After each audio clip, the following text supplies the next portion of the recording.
That looks cool. Hello, and welcome to the Monster Painter. This time, we are taking a look at the Bones 6 expansion set, Lost Tombs of Hakir. Oh yeah, it's gonna be fun. Of course, the very best thing about a Bones 6 expansion set is cracking open the box and checking out all the goodies inside.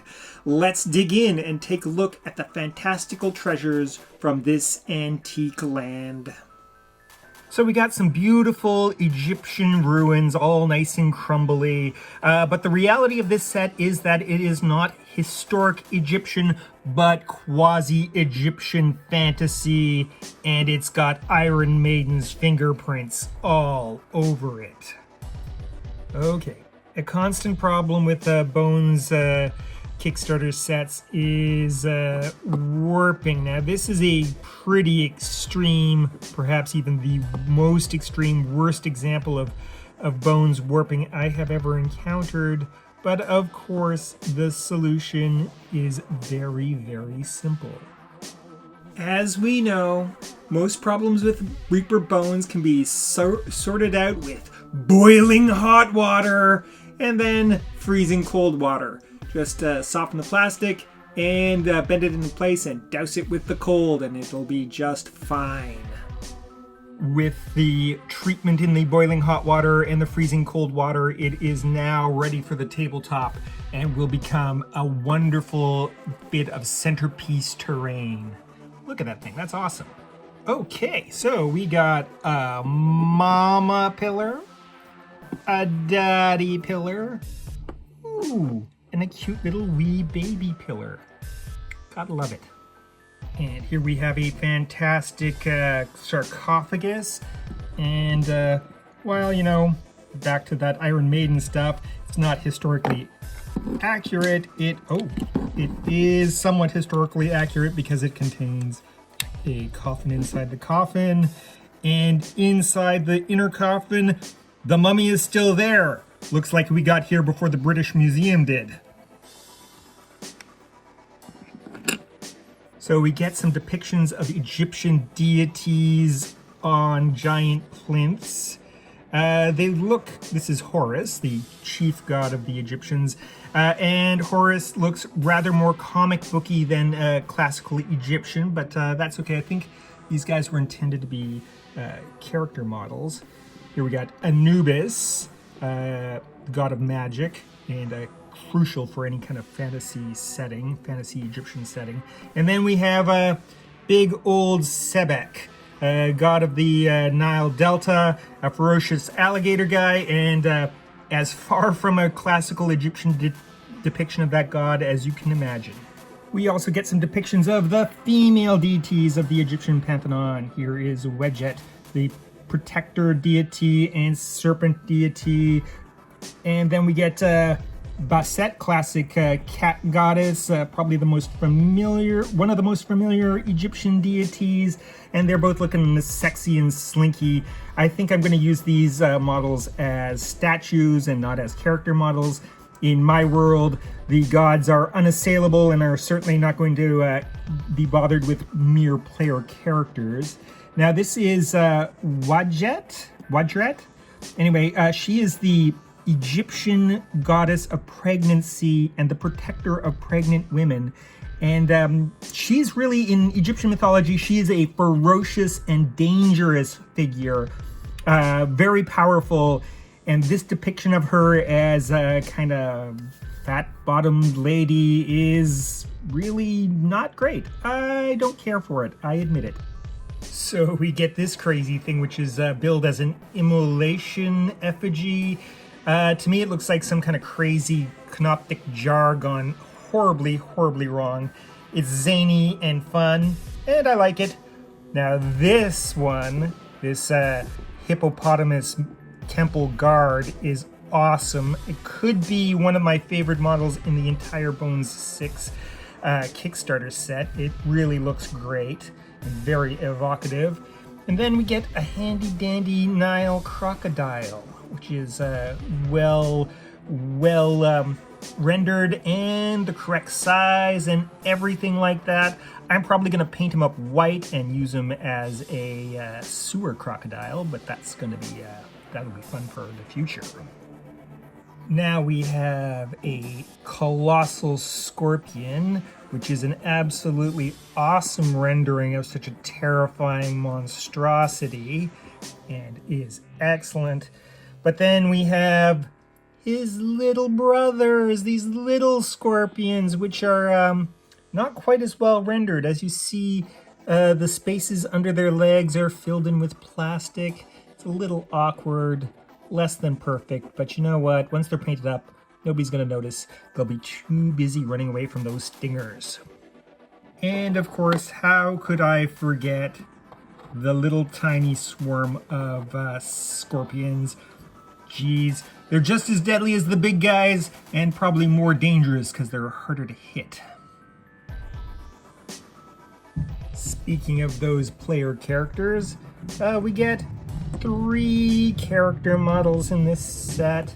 They look sufficiently Egyptian, quite convincing, very heroic and properly fantasy. I really like this little dwarf with his historically accurate Bronze Age weapon and his scarab beetle shield. He is a lot of fun, and I look forward to fielding him in a Frostgrave warband. So, complementing those more conventional hero models, we got some really novel ones. They are scarab beetle folk, and I really quite like them.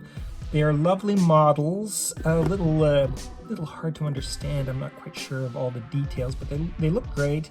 So great, in fact, that I'm trying to get one painted up because I need him for a Frostgrave game on this Saturday. And I hope to get him ready because mutations. In my last game of Frostgrave, my wizard was affected by a dimensional veil, which caused a roll on the grave mutation table, which resulted in him getting a metal exoskeleton. He's got a tough exoskeleton, but no inner skeleton, so he's been turned into a bug wizard. And that is awesome. Thank you, Joseph McClue. This game is great. So my little bug wizard went off to face the Red King in the final confrontation. I sure hope he did okay. Okay, my Frostgrave nonsense aside, maybe Scarab Folk Warriors isn't zany enough for you. Well, they could be the caravan guards for a Scarab Folk merchant, a great Scarab Folk guy traveling around on a giant beetle, selling his wares, spices and exotic African woods and all manner of mysterious products. Oh, what fun! This is one big, crazy, awesome model, and I love it. But of course, it couldn't be a quasi-pulpy Egyptian fantasy setting without that classic, indispensable monster, the dreaded mummies. And we got some great-looking mummies here. Historically appropriate weapons, even though they're far from historically appropriate monsters. They're still awesome and absolutely indispensable. A fantasy game without mummies would be like a fantasy game without shambling skeletons clawing their way out of the earth, which we also get. Wow, this is a great set. Of course, what good would a bunch of mummies be guarding a tomb without the occupants of the tomb? And here we have our ancient pharaoh risen from the dead and ready to take over the world or some such thing. And his beautiful queen, a mummified pharaohess.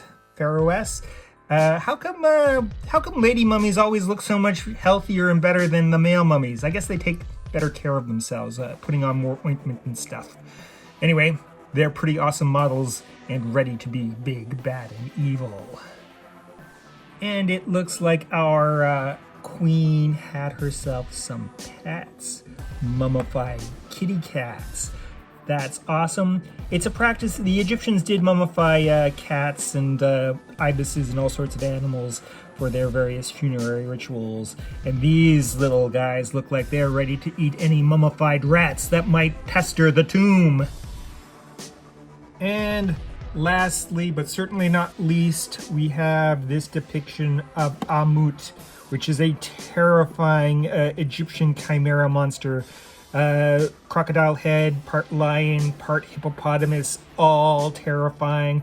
As I recall, he devoured the unworthy souls upon judgment after death, and he's a wonderful monster. I've always wondered why he was never included in Dungeons and Dragons. Anyway, we got a excellent version of him with this set. So without a doubt, The Lost Tomb of Hakir is a great expansion full of high fantasy Egyptian fun, and I love it. I'm looking forward to getting it all painted up, but for now, I think it's time for a monster fight.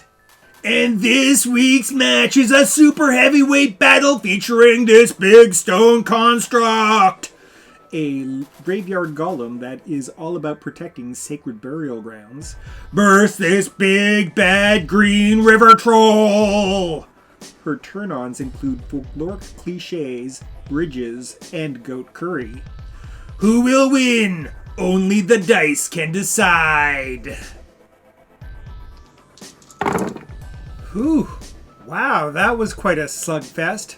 Well, let's see how this plays out in the ring.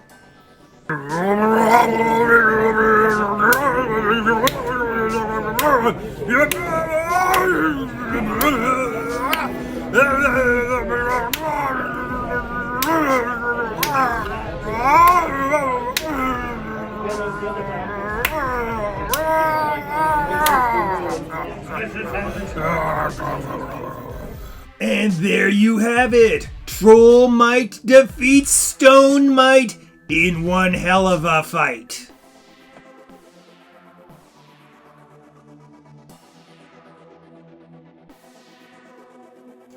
Hello! I would like to announce the launch of the Monster Painter membership program. See, now you can see a little join button down there. This allows you, for a mere $3, to gain early access to Monster Painter videos, the occasional membership exclusive video, and a members only monthly monster fight. As well, I will be revealing the dark secrets of the Elder Gods, mind-shattering truths that will lay your understanding of reality to waste. Oh, and badges. Cute little digital badges. No emojis, though. I think those things are stupid. But, yeah, it's your opportunity to help support the Monster Painter with money. More tombs, this time only Gothic. Remember to like, meow, comment, meow, subscribe,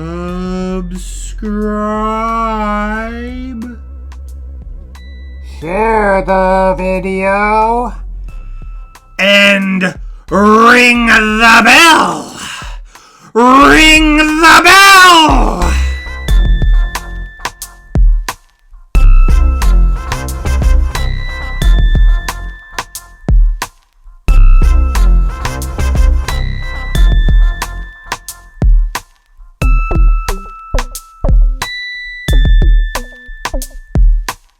You are watching Les the Monster Painter.